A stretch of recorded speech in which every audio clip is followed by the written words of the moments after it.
오늘은 나스닥, S&P 미국 주식이 최근 들어서 제가 느꼈을 때는 좀 쎄한 느낌이 좀 있습니다. 그 관련돼서 오늘은 제 생각에 대해서 한번 말씀을 드려보도록 할게요. 최근에 나스닥이랑 S&P 500이 올해 들어서 주가가 좀 많이 떨어지고 있어요. 글로벌 지수 차트인데 이게 올해 YTD 차트입니다. 나스닥 같은 경우는 올해 들어서 마이너스 8.3%, 굉장히 많이 떨어지고 있죠. 항생 지수가 의외입니다. 홍콩 지수가 가장 많이 오르고 있어요. 플러스 21%, 유로 지수가 한 11% 오르고 있고, 니케이는 이때까지 좀 많이 올랐죠. 올해 들어서는 마이너스 4% 떨어지고 있습니다. 코스피 의외입니다. 코스피 플러스 10%예요. 그래서 이런 것들을 봤을 때 일단 나스닥이 글로벌 지수들 중에서는 이때까지랑 좀 다르게 작년도는 주가가 많이 올랐는데 올해 들어서는 주가가 좀 많이 떨어지고 있다. 이게 조금, 어떤 분들은 그렇게 생각하실 수도 있을 것 같아요. 나스닥이 최근 들어서 많이 떨어졌기 때문에 지금이 어찌 보면 좀 기회일 수 있지 않을까? 나스닥이 지금 좀 많이 사야 되는 거 아니야? 레버리지를 좀 투자해야 되는 거 아니야? 라고 생각하실 수도 있을 것 같아요. 근데 저는, 이게 본능적인 느낌이기도 하고, 뭐 틀릴 수도 있기는 합니다. 근데 제 개인적인 생각은, 이게 좀 쉽지 않을 것 같다라는 생각이 들고 있어요. 그 이유 관련돼서 오늘은 한번 말씀을 드려보도록 할게요. 제가 지금부터 말씀드린 내용은 유동성에 대한 이야기입니다. 일단 첫 번째로 말씀드릴 내용이 이게 영래포 잔고입니다. RRP 잔고라고 하는데 사실상 제가 이 차트 같은 것들을 계속해서 보고 있기는 하거든요. 근데 영상에서는 따로 말씀을 드리지 않아요. 왜냐하면 이게 좀 내용이 어렵습니다. 일단 간단하게 한번 말씀을 드릴게요. 영래포 잔고라고 하는 거는 레포 시장이 있고 영래포 시장이 있습니다. 레포 시장 같은 경우는 이제 연준이 시중들한테 돈을 뿌리는 겁니다. 근데 영래포는 이게 반대예요. 그러니까 레포 시장이란 건 시중은행들이 레포, 이게 환매 조건부 채권이라 그래서 다시 이 채권을 사들이는 조건으로 그 채권을 발행을 합니다. 채권을 발행을 하면 중앙은행은 그 채권을 사주는 대신에 돈을 시중은행들한테 주겠죠. 그러면 유동성이 늘어납니다. 근데 이거는 영래포는 또 반대예요. 영래포는 중앙은행이 발행을 해서 시중은행들이 그거를 사주죠. 그러면 시중은행들이 기존에 가지고 있는 시장에 유통되어 있는 돈을 중앙은행이 회수하는 식입니다. 그러니까 간단하게 말씀을 드리면 이게 좀 어렵잖아요. 레포 시장 같은 경우는 시중들로부터 유동성을 늘리는 거고 영래포는 시중으로부터 유동성을 빨아들이는 거다라고 간단하게 생각하시면 좋을 것 같아요. 그래서 영래포가 올라갈 때는 시중으로부터 유동성을 빨아들이는 거고 영래포가 줄어들 때는 시중으로부터 유동성을 다시 늘리는 거다라고 생각하시면 좋을 것 같아요. 레포는 그 반대입니다. 근데 이 차트를 보시면 영래포의 잔고가 줄어들고 있다는 거는 말씀드린 것처럼 시중으로부터 유동성을 늘리고, 그러니까 시중으로 유동성을 뿌리고 있다라는 걸로 해석을 해보면 좋을 것 같죠. 그래서 원래 SVB 사태라든지 이런 것 때문에 시중으로부터 유동성을 계속 빨아들이고 있던 시장이 그 이후부터는 막 유동성을 공급했었던 그 과거 사례도 한번 볼 수가 있었습니다. 그러면서 주가가 많이 올라가기도 했었죠. 그래서 보통 영래포 잔고랑 S&P 500의 주가 지수는 보통 반대로 움직인다라고 이야기를 해요. 영래포 잔고가 이렇게 쭉 올랐을 때 요때는 사실상 같이 움직이기도 했어요. 그래서 이거 완전히 일치하는 건 아니에요. 근데 대략적으로 조금 반대로 움직일 때가 많기도 합니다.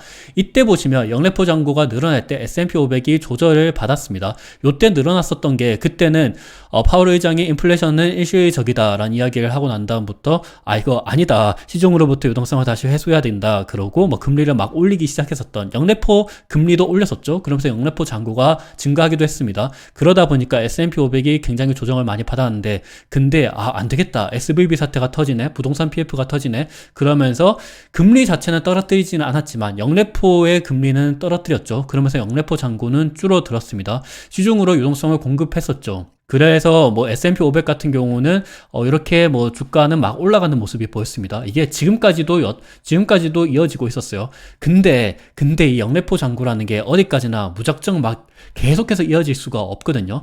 영래포 잔고가 거의 지금 바닥을 찍고 있는 모습을 보이고 있습니다. 요 말은 영래포 잔고를 다시 채워야 된다라는 것을 이야기하죠. 영래포 잔고를 다시 채우게 되면 S&P 500이 과거랑도 마찬가지로 다시금 조정을 받을 수 있다라는 게 어찌 보면 쎄한 이유 첫 번째입니다. 근데 어제 파월 의장의 FOMC 회의에서 이런 이야기를 했습니다.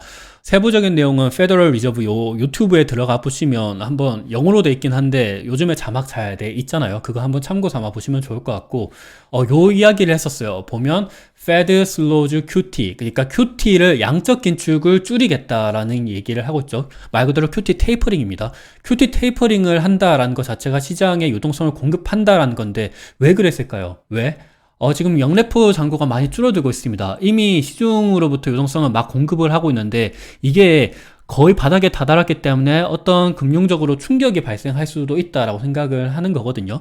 그래서 이걸 더 이상 줄이지 못하니까 QT 테이퍼링을 일시적으로 해서 시중의 유동성을 어느 정도 조금 공급을 하겠다라고 생각을 하시면 좋을 것 같아요. 좀 세부적인 내용을 보시면 원래 기존에는 250억 달러씩 시중으로부터 유동성 회수를 하고 있었는데 이제 4월 1일부터 해서 50억 달러로 좀 줄이겠다라는 이야기를 하고 있습니다.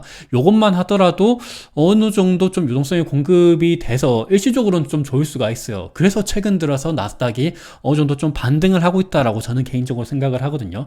근데 그거보다 더 중요한 거는 영래포 잔고가 줄어들고 있다라는 겁니다. 요게 줄어든다라 그러면 시장으로부터 어느 정도 조금 일시적인 좀 충격이 발생할 수 있다라고 생각을 하고 있어요. 어찌 보면 지금까지 이렇게 유동성을 과하게 무리하게 좀 공급을 했었던 바이든 정부에서 이렇게 했었죠. 근데 트럼프는 이런 걸 원치가 않습니다. 최근에는 정부의 지출을 계속해서 줄이겠다라 그러고 있고 관세 전쟁을 막 하겠다라 그러면서 시장의 변동성을 계속해서 키우고 있는 모습을 보이고 있기도 하거든요. 바이든 정부에서 이렇게 유동성을 막 공급했기 때문에 인플레이션에 대한 잘못은 너희들이다라고 이야기를 하고 있습니다. 이런 것들을 되돌리려고 하는 움직임이 보이고 있어서 쎄하다라고 말씀을 드리는 거예요. 그리고 그것뿐만이 아니라 TGA 잔고인데 TGA 잔고라는 거는 요것도 어려운데 좀 쉽게 말씀을 드리면 재무부의 마이너스 통장이라고 생각하시면 좋을 것 같아요. 재무부가 1년에 쓸 수 있는 돈이 한정이 되어 있습니다. 근데 그 돈을 쓰고 나면 이제 마이너스 통장 TJ 잔고로부터 돈을 또 어느 정도 인출을 해서 쓰게 됩니다. 과거에 그래서 이 마이너스 통장이 제로까지 떨어졌을 때 보면 항상 시장에 나오는 이야기가 부채 한도 협상이었습니다. 지금도 보면 이게 또 떨어지고 있는 모습이 보이고 있어요. 부채 한도 협상은 올해 한 6월 정도로 예상이 되고 있어요. 한 매월마다 6월 정도에 있죠. 3, 4월 정도에 소득세가 들어오기 때문에 그때는 일시적으로 재무부의 입장에서 좀 소득이 있다 보니까 그거는 일시적으로 조금 방파제 역할을 할 수 있기는 해요. 근데 결론적으로는 지금 부채한도 협상이 얼마 안 남았다라는 겁니다. 보면 이 빨간색이 부채한도 협상 그때 타결해가지고 이렇게 올라갔었던 때를 보여주고 있습니다.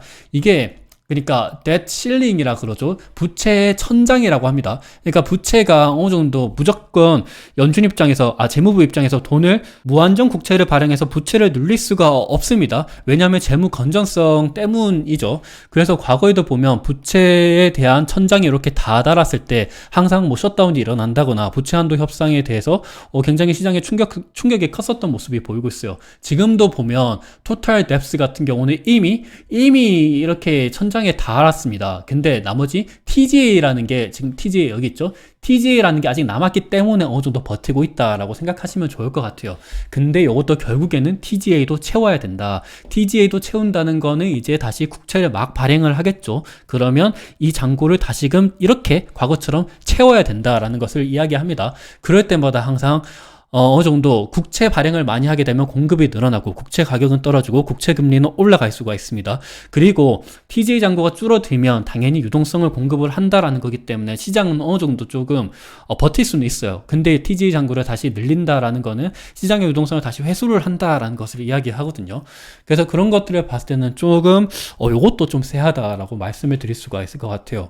그리고 트럼프의 최근 발언 자체가 굉장히 조금 이게 걱정이 많이 되기도 합니다. 아니 대통령이 단기적 경기 침체는 그만한 가치가 있다. 일시적 고통을 감내하면 장기적 이득을 얻을 수 있다라고 얘기를 하고 있습니다. 관세를 막 살포하고 있고 관세 전쟁을 하고 있는데 이게 당연히 미국 국민들은 힘들 수가 있겠죠. 지금 목재, 알루미늄, 철강 이런 쪽으로 관세를 때리고 있고 중국 물품들에 대해서도 관세를 막 때리고 있는데 이렇게 되면 다 미국 국민들이 힘들어질 수밖에 없어요. 이런 관세에 대한 인플레이션 영향은 국민들이 다 비용을 부담할 수밖에 없는 거거든요. 그런데도 불구하고 트럼프는 그치지를 않습니다. 경기 침체는 그만한 가치가 있다라 그러면서 계속 때리고 있고 미국 재무장관, 스콧 베센트 재무장관 또한 지금 트럼프의 재임 중에 경기 침체 없다라고 보장을 못한다라고 합니다. 아니 정부에서 이렇게 얘기를 한다라 그러면 요게 진짜 어금니 꽉 깨물고 너희들 경기 침체가 일시적으로 일어날 수도 있기는 하지만 장기적으로는 좋을 거니까 일시적인 충격은 어쩔 수 없다라고 얘기를 하는 거거든요. 그래서 그런 거를 보면 좀 올해까지는 좀 미국 증시가 어려울 수도 있겠다라는 생각을 개인적으로는 하고 있습니다. 그리고 이게 굉장히 또 반대적인 모습을 나타내고 있는데, 파월 의장이 이제는 나타나서 경기 침체 가능성이 상승했지만 높지가 않다라고 얘기를 하고 있습니다. 원래 이게 대통령이랑 페드 의장이랑 반대가 돼야 되거든요. 보통은 대통령이 좋다, 대통령이 경기 침체는 없다, 우리는 연착 요구를 할 것이다 라는 이야기를 하지, 원래는 물가 잡는다고 페드 의장들이 막 매파적으로 나가고 이렇게 하는 게 정상이거든요. 근데 지금은 반대입니다. 지금은 트럼프 대통령의 경기 침체가 있을 수 있다라고 얘기하고, 파월은 경기 침체 가능성이 상승했지만 높지가 않다, 시장을 막 달래는 모습을 보이고 있습니다. 그래서 파월은 또한 이렇게 얘기를 하죠. 관세발 인플레이션은 일시적일 것 같다. 올해 기준금리는 2번 인하를 유지한다. 인플레이션이 일시적이지 않고 영원하다라 그러면 기준금리를 많이 올려야 되겠죠. 다시금 2번 인하를 안 하고 뭐 한 번으로 낮추던지 이렇게 해야 되는데, 근데 생각보다는 괜찮을 거다, 시장을 막 달래는 듯한 모습을 보이고 있습니다. 근데 올해 성장률, 미국 성장률 같은 경우는 2.1에서 1.7% 하향 조정하는 거는 맞고요. 그리고 근원 PC 전망은 2.5에서 2.7%로 상향하는 거는 맞죠. 이런 것만 보면 스태그플레이션에 대한 우려도 없앨 수는 없을 것 같다라는 생각이 들 수밖에 없습니다. 그런데도 불구하고 1970년대식의 스태그플레이션은 일어나지 않을 것 같다라는 이야기를 하면서, 이게 이도저도 못한 굉장히 조금 어려운 시장의 장세가 이어질 것 같은 느낌이 보이고 있습니다. 그리고 그러는 한편 글로벌적으로는 중국은 막 AI 굴기라 그러면서 빅테크들, 수장들을 이렇게 앉혀 세우고 막 우리는 이제 과거의 공동부유 이런 거 좋기는 하지만 다시금 선불론, 그런 것들을 다시금 선불론을 통해서 공동부유를 일으키려고 하는 듯한 시장을 달래는 모습이 보이고 있고요, 중국은. 그리고 일본 입장에서는 금리를 막 올리고 있습니다. 금리를 막 올리다 보니까 과거처럼 엔캐리 트레이드에 대한 우려는 나타나지 않을 거라고 저는 생각을 하지만, 그래도 엔캐리 트레이드에 대한 두려움이 시장이 어느 정도 좀 가지고 있는 것 같은 모습이 보여서 요것도 좀 두려운 모습이기도 합니다. 캐나다 새롭게 당선된 캐나다 카니 총리이죠. 이분 같은 경우는 미국과 계속해서 싸울 것이다, 관세 전쟁을 계속해서 할 것이다 라고 하면서 보복 관세에 대한 이야기를 계속 하고 있기도 하고요. 그리고 독일은 재무장 선언을 하기도 했습니다. 독일 2차 세계대전, 그 무서운 독일이 다시 재무장 선언을 하면서, 독일의 라인메탈, 이 방산기업이에요. 독일 라인메탈이랑 영국의 BAE, 이것도 영국의 방산기업입니다. 올해 들어서 주가가 굉장히 많이 오르고 있는 모습을 보이고 있습니다. 그리고 안전자산인 금이랑 은 가격 보면 지난 10년 내 지금 최고가입니다. 지금도 계속해서 오르고 있어요. 이런 것들을 보면 안전자산으로 막 들어가고 있고, 국채 가격이 최근 들어서 막 오르고 있고, 트럼프는 경기 침체는 감수해야 된다라고 얘기를 하고 있고, 파월이 이제 괜찮다라고 이야기를 하고 있으면서, 중국은 중국 나름대로 막 AI 굴기 막 미국이랑 한판 싸우려고 하는 모습이 보이고 있고, 일본은 금리를 올리면서 엔캐리 트레이드 청산에 대한 그런 두려움이 좀 있는 것 같고, 독일, 과거에 그 독일이 다시 재무장한다라는 이야기를 하고 있고, 캐나다 카니 총리, 미국이랑 원래 기존에 미국의 가장 우방국인 캐나다마저 이제 미국으로 등 돌리려고 하는, 캐나다의 국민 정서도 많이 떨어지고 있는 듯한 모습, 이런 거를 봤을 때 굉장히 어렵다. 그리고 유동성 관련돼서도 TJ 잔고가 많이 떨어지고 있고, 그리고 영래포 잔고도 많이 떨어지고 있다. 단기적으로는 QT 테이퍼링을 하면서 시장을 일시적으로 좀 달래는 듯한 모습이 보이고 있기는 하지만, 부채 한도 협상이 얼마 안 남았다, 그런 거를 보면 쎄하다라는 생각을 할 수밖에 없습니다. 그래서 저는 장기적으로는 나스닥이 앞으로 올라갈 거라는 거에 대해서는 저는 확신을 할 수가 있을 것 같아요. 근데 올해 들어서는 어느 정도 조금 최근 들어서 주가가 많이 떨어졌다 그래서 풀베팅 요런 거보다는 어느 정도 제가 늘상 말씀드리지만 포트폴리오를 형성을 해서 SCHD도 좀 가져가고, 그리고 금도 좀 가져가고, 국채도 좀 가져가고, 미국 증시뿐만이 아니라 일본이랑 중국 증시, 그리고 유럽 증시 이런 쪽도 좀 전방위적으로 좀 보시면서 투자를 하셨으면 좋을 것 같아요. 오늘 제가 하는 말씀은 제가 무조건 시장에 대해서 이렇다라고 확신은 하지 못하지만, 그냥 제 개인적인 생각, 좀 쎄한 느낌이 들어서 오늘 영상을 한번 만들어 봤습니다. 투자 어느 정도 도움이 되었으면 좋을 것 같습니다. 감사합니다.